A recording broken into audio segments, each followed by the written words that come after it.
Captain Elena Vasquez stared at the message on her screen. The words glowed blue against the black metal of her ship's command center. She read them again, even though she had memorized every letter already. Phase 7 is complete. Begin the return protocol. Elena's hands shook slightly as she touched the screen. 500 years. 500 years since humanity had been thrown out of the galaxy like unwanted trash. 500 years since the Galactic Consortium had voted to exile every human being to the empty darkness beyond the stars. She turned to look at her crew. They were all watching her, waiting. Lieutenant Rodriguez sat at the navigation controls. His dark eyes were serious. Chief Engineer Park stood near the engine display, her arms crossed. Dr. Williams waited by the medical station, his gray beard neat and clean. Set course for the galactic core, Elena said quietly. Rodriguez nodded and began typing commands. The ship's engines hummed to life. Through the thick windows, Elena watched the stars begin to move. After so many years in the cold void, they were going home. Elena remembered the stories her grandmother had told her. Stories about Earth and the blue skies. Stories about the time when humans lived among other alien races, trading and building together. Before the fear started, the Galactic Consortium had been the greatest alliance in known space. 847 different alien species working together. They had rules and laws that kept peace between the stars. They had trade routes that connected thousands of worlds. They had science and art and culture that spanned the entire galaxy. Humans had joined this great alliance when they first learned to travel faster than light. For 50 years, things had been good. Humans were quick learners. They adapted to new technologies faster than most species. They made friends easily and were good at solving problems. But that same speed scared some of the older races. The ethereal hierarchy had been the first to speak against humanity. These beings were made of pure energy and had lived for millions of years. They said humans changed too fast. They said human unpredictability was dangerous. The Zephyrian collective agreed. These methodical aliens valued order above all things. They computed the odds and decided that humanity would eventually upset the galactic balance. More species joined the opposition. The ancient Council of Minds met in secret sessions. They discussed the human problem for months. Then came the Soul incident. Elena's grandfather had been there. He was a young engineer working on Earth's first dimensional research project. The humans had discovered something new about space and time. They had built a machine that could bend reality itself. The machine worked too well. For 3 days, Earth disappeared from normal space. It existed in multiple dimensions at once. The sun flickered between different colors. Time moved backward and forward randomly.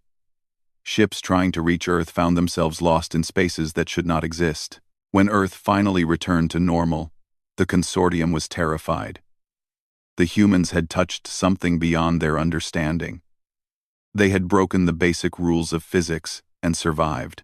Within a week, the vote was taken.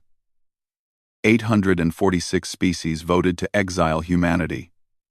Only the humans voted against it. All human beings must leave consortium space, the council declared. You have 30 days. Elena's family had been on one of the last transport ships to leave. Millions of humans packed into crowded vessels, carrying only what they could grab. They watched their worlds shrink behind them as they flew toward the galaxy's edge. The consortium expected them to die out there. The void between galaxies was cold and empty. There were no resources, no planets, no hope, just endless darkness stretching to other galaxies too far away to reach. But humans were stubborn. Elena walked to the observation deck of her ship. Outside the thick glass, she could see the faint glow of the galaxy's edge growing brighter. They were getting closer to consortium space. She thought about her people's long journey through the dark. How they had learned to survive on nothing. How they had built new homes in the empty void. How they had discovered things that made the old science look like children's toys. The consortium thought humanity was dead. Their long-range sensors showed nothing in the void.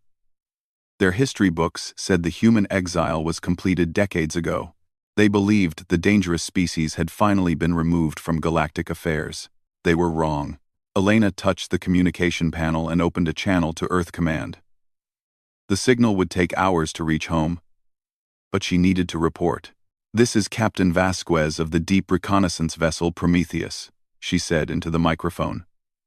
"I am beginning the return to consortium space. The galaxy has no idea what is coming." She paused, thinking of her grandmother's stories. Thinking of the blue skies of Earth that she had never seen but somehow remembered. "They threw us out because they were afraid of what we might become," she continued. "Now they are about to discover exactly what 500 years of fear can create. Humanity has grown beyond their worst nightmares. We are no longer the species they exiled." Elena ended the transmission and returned to the command center. Her crew was ready. The ship moved steadily toward the distant lights of inhabited space. Behind them, invisible in the darkness, 50,000 cities moved through dimensions the consortium had never imagined. Each city was larger than most planets.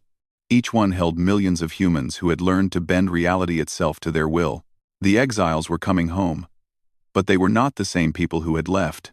Elena smiled as she watched the galaxy grow larger on her screens.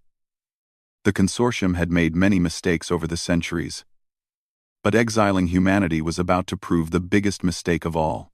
Soon, the galaxy would understand what they had truly lost when they threw away the most adaptable species in known space. Soon, they would see what humanity had become in the cold void between the stars. The return had begun. Elena's ship had been traveling for 3 weeks when the sensors detected something impossible. Lieutenant Rodriguez stared at his instruments with confusion. "Captain," he said slowly, "there's something out there, but it's not showing up on any of our normal scanners." Elena moved to look over his shoulder. The space ahead looked empty, but their advanced detection systems were picking up gravitational distortions. Something massive was hiding in the darkness. "Send the recognition signal," Elena ordered. Rodriguez typed in a complex code that only humans knew. Immediately, space itself seemed to shift and bend. Reality twisted like water. And suddenly a structure appeared that made Elena's breath catch in her throat. New Geneva floated before them. A city larger than any planet Elena had ever seen. Its surface was smooth and dark, covered in lights that pulsed with soft blue energy. The city seemed to exist in multiple dimensions at once, parts of it fading in and out of normal space. "My God," whispered Dr. Williams. "How is that even possible?" Elena had heard stories about the void cities, but seeing one was different. This was what humanity had built during their long exile. This was how they had survived in the emptiness between galaxies. A voice came through their communication system. "Prometheus. This is Admiral Chen, aboard New Geneva. Permission to dock is granted. Welcome home." As their small ship was pulled into the city's docking bay, Elena remembered her grandfather's stories about the early years of exile. How the refugee ships had struggled to find resources in the void. How people had died from cold and hunger. How the survivors had been forced to think in ways no human had ever thought before. The docking bay was enormous. Hundreds of ships sat in perfect rows. But these were not the simple metal vessels of old Earth. These ships looked alive, their hulls shifting and changing color. Some were partially transparent, existing in other dimensions. Admiral Chen met them at the airlock. He was a tall man with silver hair and eyes that seemed to see too much. He wore a uniform that looked like it was made from liquid starlight. "Elena Vasquez," he said, shaking her hand. "Your grandmother would be proud. She was one of the first void engineers." As they walked through the city, Elena saw wonders that made her head spin. Buildings that existed in folded space, bigger inside than outside. Gardens where plants grew without soil, feeding directly on energy from other dimensions. People who could walk through walls by shifting their personal reality. Children played in gravity fields that changed direction every few seconds. They laughed as they ran up walls and across ceilings. This was normal for them. They had been born in the void and knew no other life. "How many cities are there now?" Elena asked. 50,237, Admiral Chen replied. "Each one is home to millions of people. We learned to build big, because space means nothing when you can fold dimensions. They entered a vast chamber with windows that showed impossible views. Through one window, Elena could see normal space with distant stars. Through another, she saw swirling energy that hurt to look at directly. A third window showed what looked like another galaxy entirely. We call this the heart chamber, Chen explained. From here, we can see into any part of the universe. We've found things the consortium never dreamed existed. Elena watched people working at control stations that seemed to respond to thought rather than touch.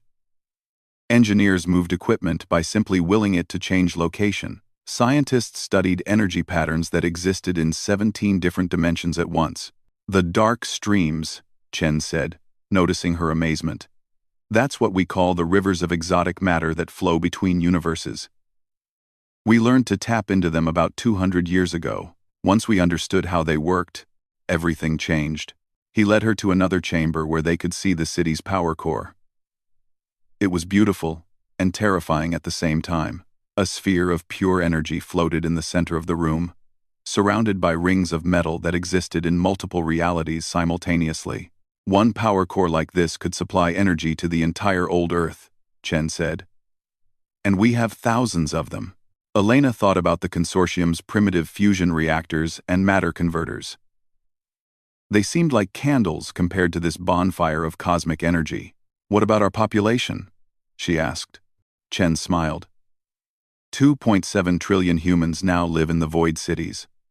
All of them trained in dimensional engineering from birth.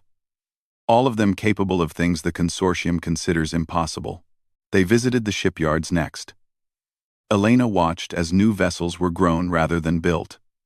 Humans worked alongside machines that existed partially in other realities. The ships took shape as dimensional matter was folded into three-dimensional space. These ships can exist in normal space, hyperspace, and 7 other dimensions at once, Chen explained. They can travel faster than light by taking shortcuts through folded reality. A journey that would take the consortium months can be completed in hours. Elena picked up a small device from a workbench. It looked like a simple crystal, but when she touched it, information flowed directly into her mind. She saw star maps that covered multiple galaxies. She saw equations that described the mathematics of existence itself. We've made contact with 17 other galactic civilizations, Chen said casually. Most of them are far more advanced than the consortium. Some exist in dimensions the Council of Minds cannot even perceive. As they walked through residential areas, Elena met families who had never seen a planet. Their children played with toys that defied physics. Parents worked jobs that involved reshaping reality on a daily basis. Everyone she met was calm and confident in ways that surprised her. Exile taught us something important, Chen said as they sat in a cafe that served food grown from pure energy. The galaxy was never big enough for humanity. We were always meant for something larger. Elena sipped a drink that tasted like starlight. Around them, people lived lives that would have been considered pure fantasy 500 years ago. They had not just survived their exile, they had used it to become something beyond the consortium's understanding. Phase 7, she said quietly. What exactly is Phase 7? Chen's smile was almost sad. Phase 7 is complete integration of void technology into our existing fleet. Every human ship, every city, every person now has access to dimensional engineering. We are ready to return to the galaxy not as the species they exiled, but as something they could never have imagined. Elena looked out the window at the impossible view of twisted space. Her people had been thrown into the darkness and had learned to make the darkness serve them. The consortium had no idea what was coming. The consortium border patrol detected Elena's ship 3 days before she crossed into their territory. Admiral Kethrol of the Zephyrian 4th Fleet received the alert while reviewing supply reports in his command center. A single vessel approaching from the void sector, his sensor officer reported. Configuration unknown. Size appears to be approximately 200 meters. Kethral's 4 eyes focused on the display screen.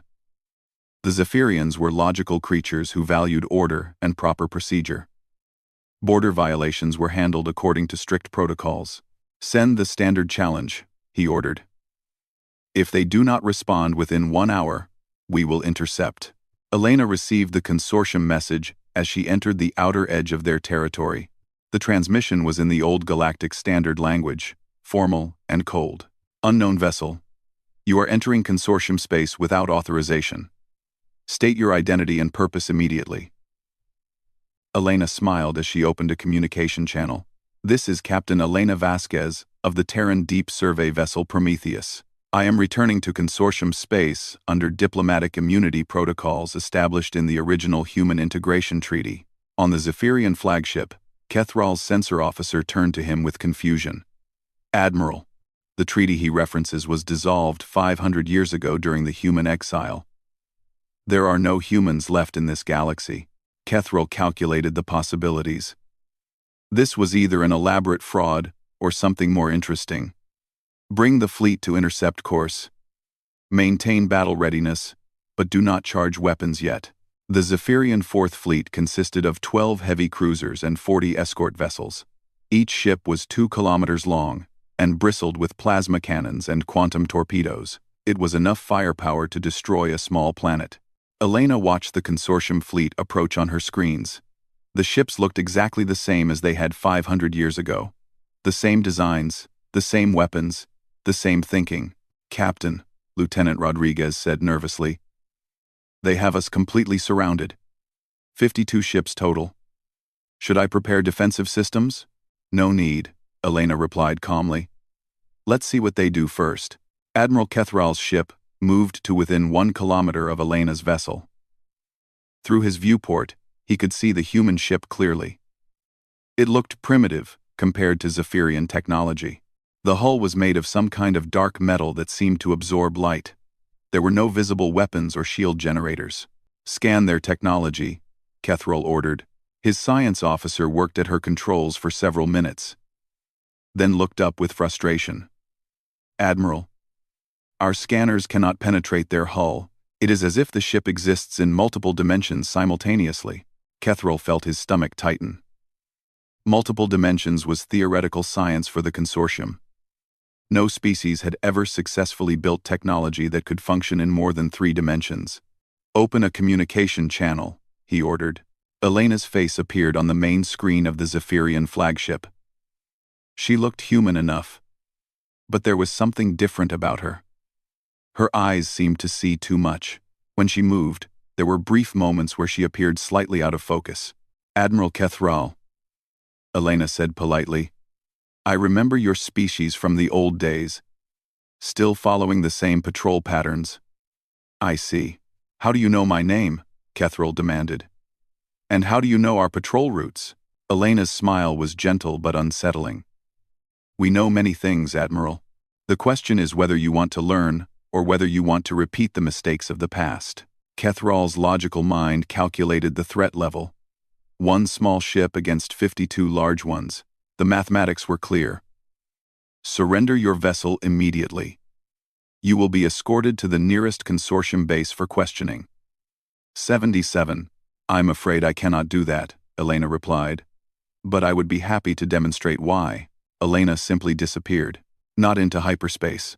Not through any kind of known faster-than-light travel. One moment her ship was there, surrounded by 52 consortium vessels. The next moment, it was gone. Report, Kethral shouted. No hyperspace signature, his science officer said frantically. No energy discharge. No dimensional rift. The ship has simply ceased to exist in detectable space. Then Elena's ship reappeared, but not alone. 3 massive structures dropped out of dimensional space around the Zephyrian fleet. Each structure was the size of a small moon, dark and strange and humming with energy that made the consortium sensors scream warnings. Elena's voice came through their communications again. Admiral, meet the Void Cities New Geneva, Armstrong Station, and Terra Nuovo. I thought you might like to see what 500 years of exile can accomplish. On the Zephyrian flagship, every alarm was ringing. The 3 human cities were not just massive, they were impossible. Parts of them existed in normal space while other parts flickered in and out of reality. Energy readings fluctuated between 0 and infinity. Weapons charged, Kethral's tactical officer shouted. Targeting systems locked. Do not fire, Elena's voice said calmly. You would only embarrass yourselves. Kethral's pride overcame his caution. All ships, fire at will. 52 consortium warships opened fire simultaneously. Plasma beams, quantum torpedoes, and particle cannons filled the space around the three void cities, with enough destructive energy to crack a planet. The weapons passed harmlessly through the human structures as if they were made of light. Not a single beam hit solid matter. The cities continued to float peacefully in space, completely unharmed. Phase shifting, Elena explained helpfully. We exist primarily in 7-dimensional space. Your weapons only function in 3 dimensions. Admiral Kethral felt his confidence crumble. His fleet had just fired everything they had at the human vessels, and nothing had happened. It was like shooting at ghosts. However, Elena continued, we can affect your ships quite easily. Without any visible action from the human cities, every consortium ship in the fleet simply stopped working. Engines shut down. Life support systems switched to minimum power. Weapons went offline. The ships hung motionless in space like dead metal. Gravitational manipulation, Elena explained as panic spread through the consortium fleet. We can increase or decrease the local gravity around your ships. Right now, we have increased the gravitational field inside your engine compartments by a factor of 10,000. Your fusion reactors cannot function under those conditions. Kethral tried to give orders, but his communication systems had also been shut down. Only the channel to Elena's ship remained active. This is not an attack, Elena said gently. This is a demonstration. We could have destroyed every ship in your fleet before you even knew we were here. Instead, we have simply shown you that your weapons cannot hurt us while our technology can disable you completely. Elena's ship moved closer to the Zephyrian flagship. Through his viewport, Kethral could see her walking on what appeared to be her ship's hull, breathing vacuum as if it were air. We have evolved, Admiral, Elena said, her voice somehow reaching him even though she was standing in open space. Exile taught us that the old rules were not rules at all. They were just limitations that other species accepted. We chose not to accept them. With a gesture from Elena, normal gravity and power were restored to the consortium fleet. Engines came back online. Life support returned to full function. It had all been as easy as flipping a switch. Return to your bases, Elena said as she walked back into her ship through what appeared to be solid hull metal. Tell the Council of Minds that humanity has returned. Tell them we offer a choice. Join us in exploring the true universe, or remain prisoners in your small corner of one galaxy. The 3 void cities faded back into dimensional space, leaving only Elena's small ship. We will be in contact soon, Elena said. Then her ship disappeared again. This time, for good. Admiral Kethral sat in his command chair, staring at the empty space where the human vessels had been. His logical mind tried to process what had just happened, but the calculations made no sense. 52 ships had been defeated by 3. No. That was wrong. 52 ships had been made irrelevant by 3. They had not even been considered worthy opponents. The humans had returned, but they were no longer human in any sense the consortium understood. They had become something else entirely, something that treated the fundamental laws of physics like suggestions. The emergency session of the Galactic Consortium Council began exactly 47 hours after Admiral Kethral's report reached the capital world of Centralis Prime. In the Great Assembly Chamber, representatives from 846 species gathered in fear and confusion. High Arbiter Zexhari of the ethereal hierarchy floated above the central podium, her form crackling with barely controlled energy. As a being of pure thought and power, she had witnessed the rise and fall of civilizations for 3 million years. Nothing should have been able to surprise her anymore, but the humans had managed it.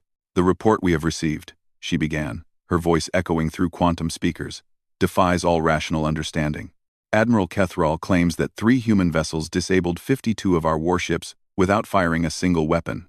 Murmurs rippled through the assembly chamber. The Vorthak delegation clicked their mandibles in distress. The crystalline Nexari pulsed with worried light. Even the ancient Moldarian Empire, who rarely spoke in council, had sent representatives. Prime Calculator Thexan, of the Zephyrian Collective, accessed the data directly into his consciousness. His species processed information faster than most others could think.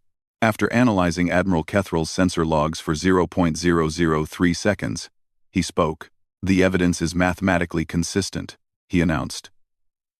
"The human vessels demonstrate technology that operates in 7-dimensional space. They manipulate gravity as easily as we manipulate light. Most disturbing, they appear to have exceeded the theoretical maximum for dimensional engineering by approximately 400%.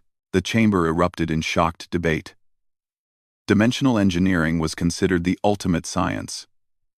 Most species could barely understand the theory behind it. Only the ethereal hierarchy had ever successfully built simple 4-dimensional tools. High Arbiter Zexhari's form flared brighter as she demanded silence. The humans were exiled because they were unpredictable and dangerous. It appears our ancestors were correct to fear them. "Our ancestors were fools," interrupted Speaker Veltar of the Nexari. The crystalline being's faceted surface reflected rainbow colors as she spoke. "We threw away the most innovative species in the galaxy because we were afraid of change. Now they have evolved beyond our understanding." The debate continued for hours. Some species demanded immediate military action.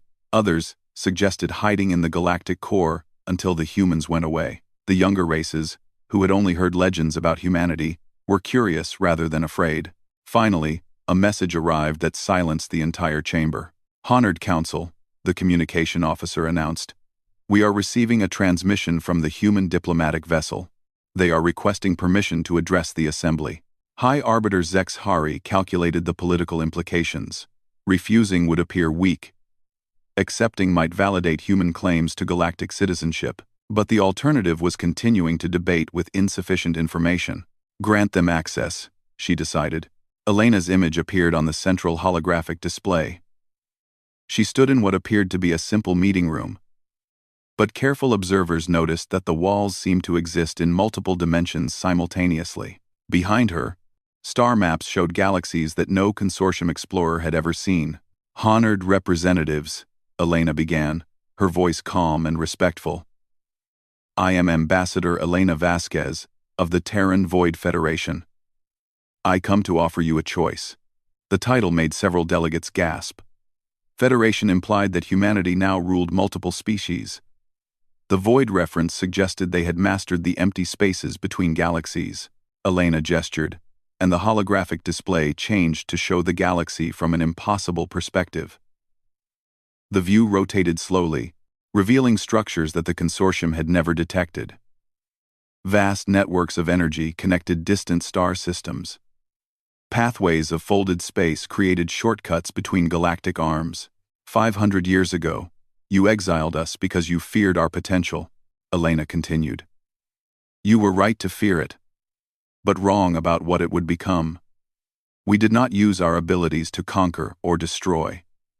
We used them to explore and build." The display changed again, showing images of the void cities, massive structures that dwarfed anything the consortium had ever constructed. Gardens that existed in folded space, factories that manufactured matter from pure energy. Schools where children learned to reshape reality as part of their basic education. Prime Calculator. Thexan ran probability calculations as he watched. The size and complexity of human civilization now exceeded the consortium by several orders of magnitude. "We have made contact with 17 other galactic civilizations," Elena announced. "Most of them are far older and more advanced than our local galaxy. Some exist in dimensions you cannot perceive. All of them are interested in meeting you." She paused to let that information settle. The consortium had always believed they were the most advanced civilization in the universe. Learning that 17 others surpassed them was a devastating blow to their pride. High Arbiter Zexhari's energy form flickered with anger. "What do you want from us, human?" Elena's smile was patient. "We want to offer you membership in the greater galactic community. Your species have spent millions of years mastering this small galaxy, but there are billions of other galaxies waiting to be explored. There are forms of life and intelligence that exist beyond your current understanding. The display showed images from other galaxies, creatures made of living music, civilizations that existed as collective thoughts spanning multiple universes, technologies that made even human dimensional engineering look primitive. "Join us," Elena said simply. "Help us explore the infinite cosmos. Learn from species that mastered space and time when your ancestors were still learning to use fire." Speaker Veltar of the Nexari leaned forward. "And if we refuse?" Elena's expression remained friendly. "Then you remain here in your comfortable corner of space.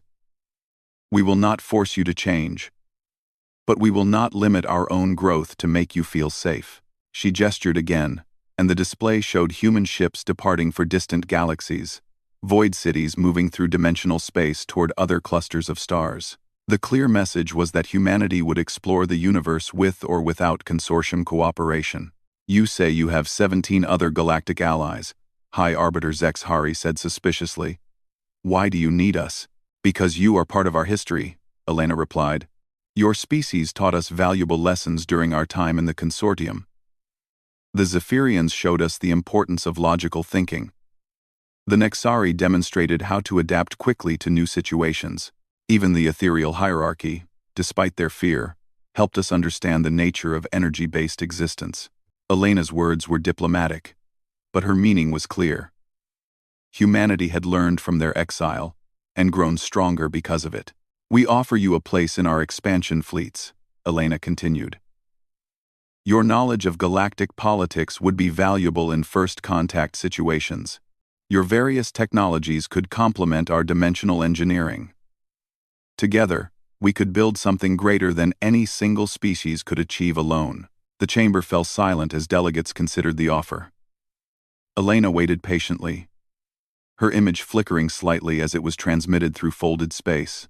"What guarantee do we have?" demanded Representative Kolvas of the Vorthak Empire.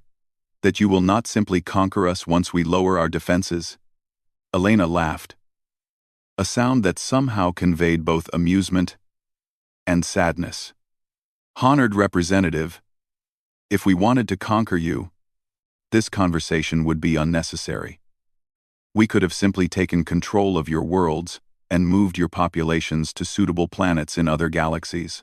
You would wake up tomorrow on worlds with bluer skies and richer resources. And the only sign of our involvement would be your improved living conditions."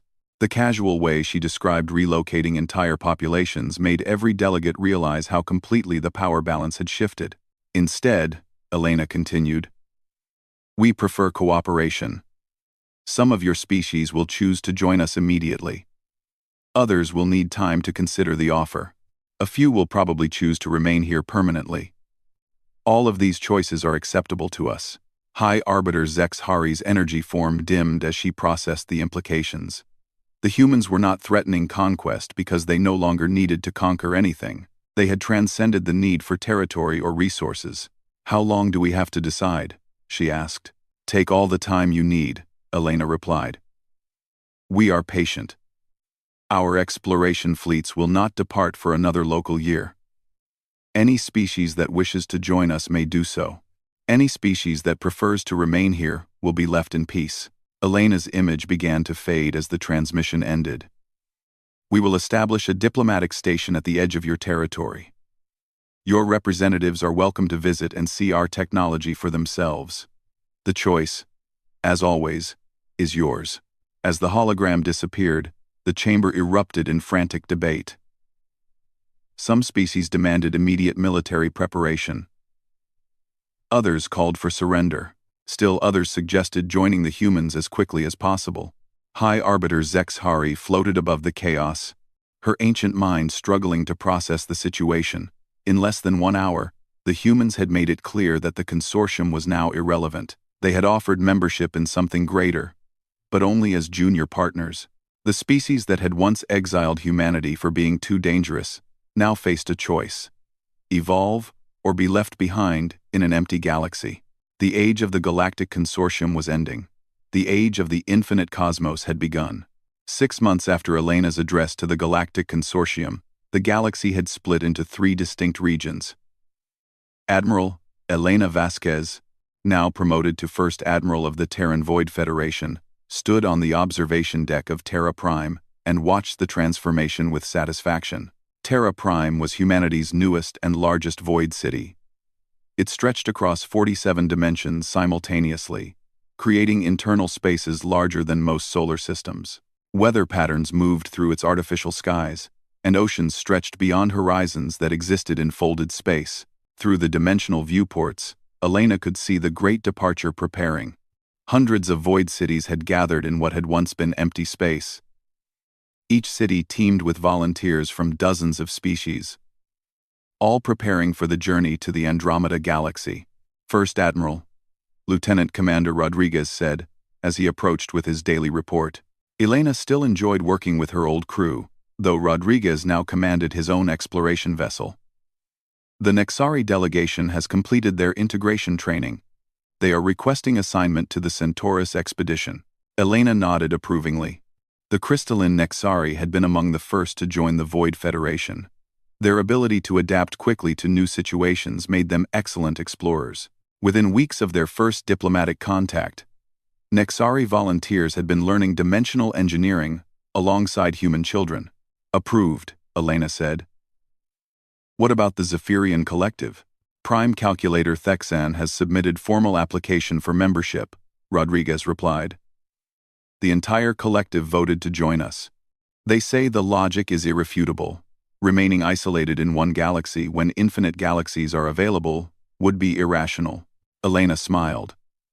The Zephyrians' logical nature had served them well. Once they calculated the benefits of joining humanity's expansion, their decision had been swift and unanimous. Not all species had chosen so wisely. The ethereal hierarchy had refused all contact with the Void Federation. High Arbiter Zex Hari had declared human technology to be abomination of the natural order, and had withdrawn her people to the galaxy's core worlds. 23 other ancient species had joined them in what they called the Pure Consortium. These traditional species had built massive defense networks around their worlds. They believed that hiding behind quantum barriers and dimensional shields would protect them from human influence. Elena found their efforts both touching and pointless. If humanity had wanted to force their participation, no shield in the galaxy could have stopped them. Instead, humanity simply ignored them. The isolationist worlds have sent another demand for us to leave the galaxy, Rodriguez reported with amusement. File it with the others, Elena replied. The Pure Consortium had sent 47 similar demands over the past 6 months. Each one became more desperate as they realized humanity was not responding to their threats. Elena walked to the central command center of Terra Prime.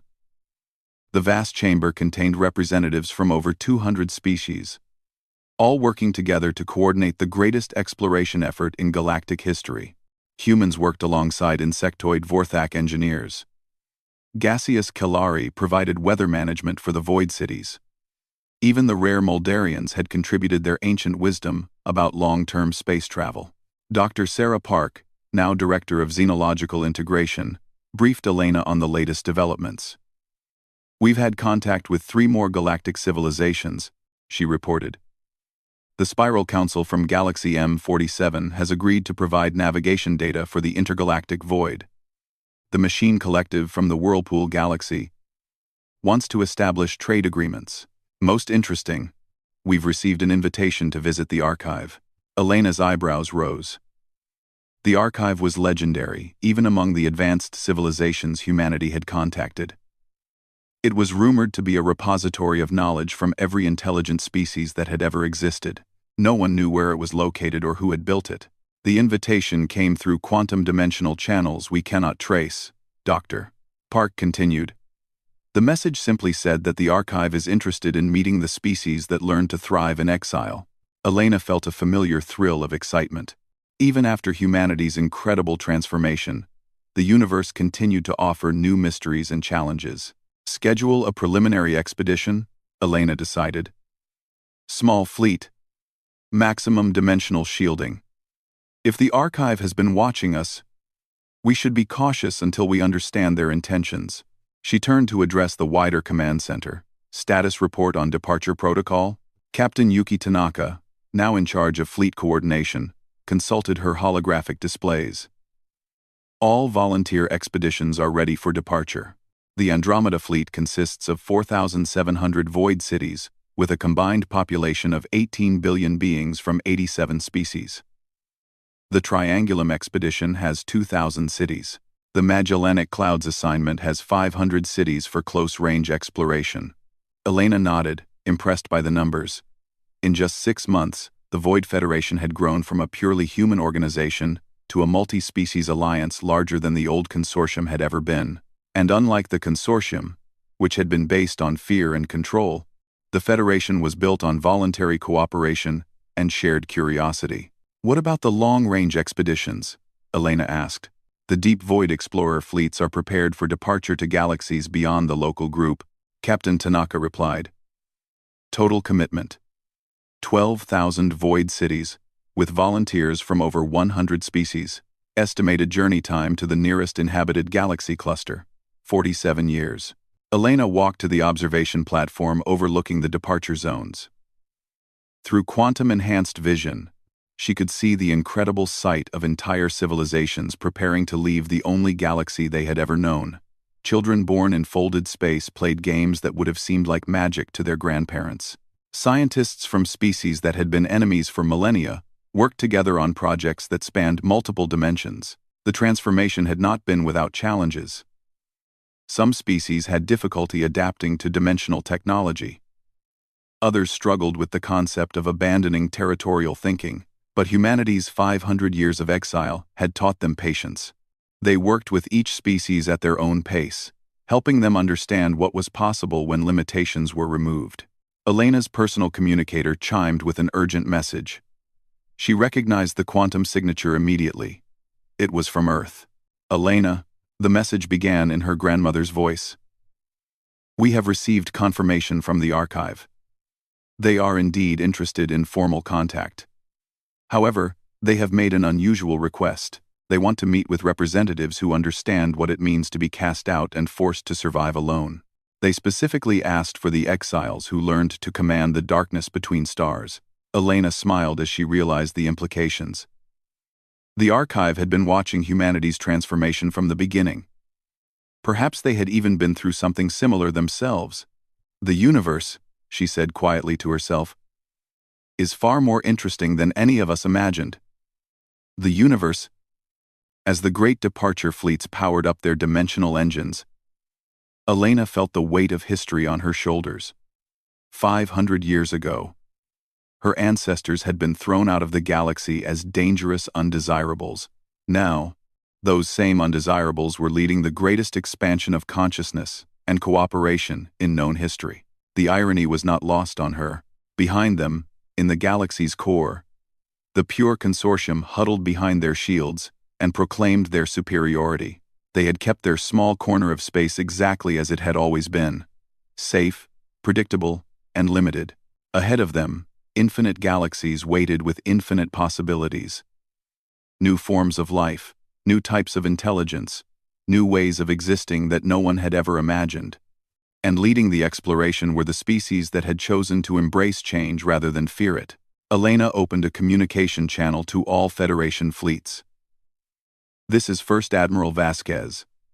In 5 minutes, we begin the next phase of our journey. Some of us remember when humanity was exiled for being too unpredictable.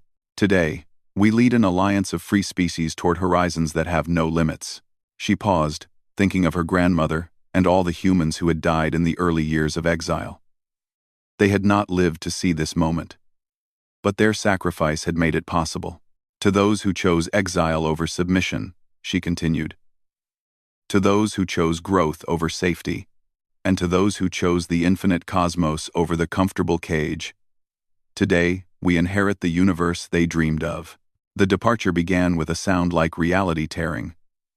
Thousands of void cities folded through dimensional space simultaneously, carrying billions of beings toward galaxies that awaited their arrival. Elena watched until the last city disappeared into the cosmic distances. Then she turned back toward the command center of Terra Prime. There was still work to do. More species would choose to join them. More mysteries would reveal themselves. More challenges would test their resolve. But humanity had learned the most important lesson during their exile. There was no challenge that cooperation and determination could not overcome. The galaxy had exiled them for being too dangerous to control. Now the universe welcomed them as the architects of its future. The exiles had become the liberators, and the cosmos would never be the same.